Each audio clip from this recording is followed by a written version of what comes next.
This is the Schmo with the pro with the number 3 UFC Flyweight, the very sweaty Lauren Murphy here at the Main Street Boxing and Muay Thai Gym in Houston, Texas. How we doing? Awesome. Great day today. Yes, got your jiu-jitsu practice in, taking some body shots, conditioning the sternum. Really good stuff. Yes, sir. It's important. A couple fights ago, I got kicked hard in the body, and ever since then, every practice, we've been just practicing taking them.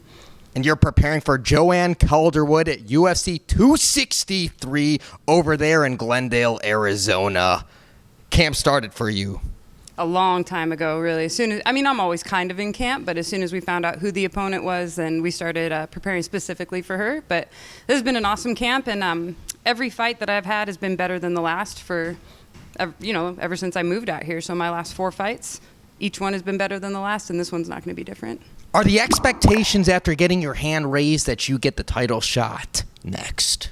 We'll have to see how everything plays out, but I think so. I'm going to be on a 5-fight winning streak. Hopefully I'll have 3 finishes out of those 5, and I think I've earned my spot. So it's a big weekend here, UFC 262 in Houston. You got a meet and greet with the Black Beast, Derrick Lewis, at Little Woodrows. He's a germaphobe. How do you expect him to shake hands and kiss babies over there during the meet and greet? You're going to make sure he's in line. I'm going to bring a lot of hand sanitizer for him and maybe even some gloves. Yes. And hey, maybe the boss man Dana White wants to show up to this thing. I would love that. I cannot wait to hang out with Dana. And there's a big matchup in your division going on at UFC 262. Viviane Araujo against Katlyn Chookagian. How do you expect this one to play out?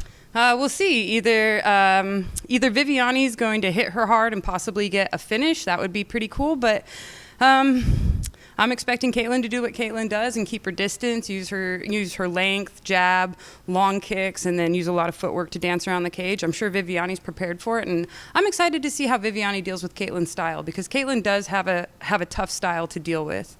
But then if Katlyn gets the victory, she's already fought the champ Valentina Shevchenko, and then if you get your hand raised, new blood in there, that's your case to make to get the title shot. Yes, sir. I watched Katlyn fight Valentina, and she wasn't any challenge for Valentina. Nobody's been a challenge for Valentina, but I will be. Yeah, speaking of Valentina, what did you make of her victory at UFC 261 in Jacksonville against Jessica Andrade?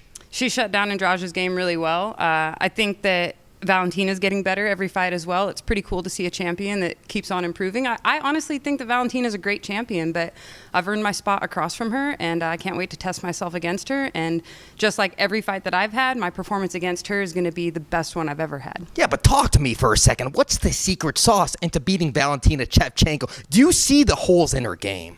You guys will have to find out when I fight her. But you have the confidence that you get your hand raised if you do fight her.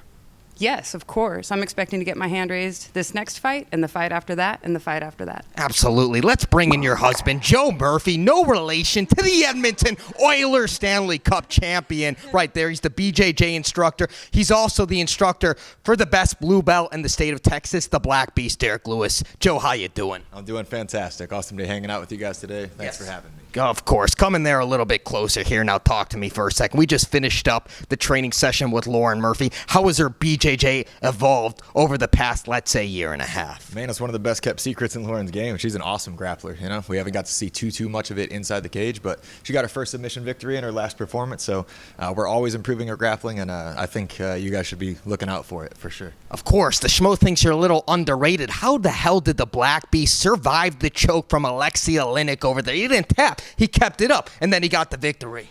Yeah, I was happy to be able to work with Derrick for that fight. Lucky for me, it was a pretty simple case study. Alexei's very, very good at what he does, but he's pretty specific. He's kind of got 2 tricks, and we knew that if we could get Derrick to survive those 2 positions, if it got to them, of course I would try to prevent them altogether, but we spent a couple weeks throwing Derrick in those exact same 2 positions he was in the fight.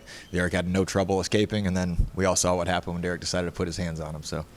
Yeah, we know you're a Sun Devil, fork 'em up ASU. We're not going to hold that against you. But listen, Derrick Lewis, he's got the record 4 knockouts at heavyweight division. When are we going to see him get a submission victory?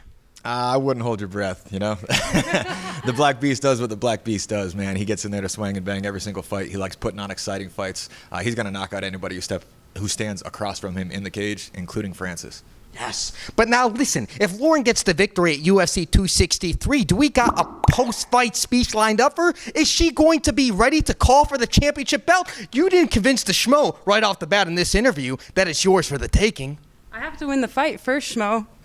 That is the first order of business, is to beat Jojo Calderwood, and then we'll worry about the post-fight interview, and then we'll worry about the champion. We respect that answer. Yes, we can agree. I agree completely. But look, Lauren's done 100% of her job 100% of the time. Every single time Lauren Murphy's been on the contract to fight, she's made weight, and she's gone out there and put on an impressive performance. No one in the UFC has ever finished her. She's never had her ass beat in there. Nobody's even come close to it, you know? I've had a few people decide she didn't win a fight, but nobody's ever kicked her ass. So we're looking forward to another dominant performance. And, yeah, if Valentina thinks she can get the job done, I know where she can find one. Well said. Can we get a final message for the Lauren Murphy fans out there worldwide? Tune in UFC 263 to see the best performance of my career. They're the pros. I'm the Schmo. And Houston, Texas. We're out.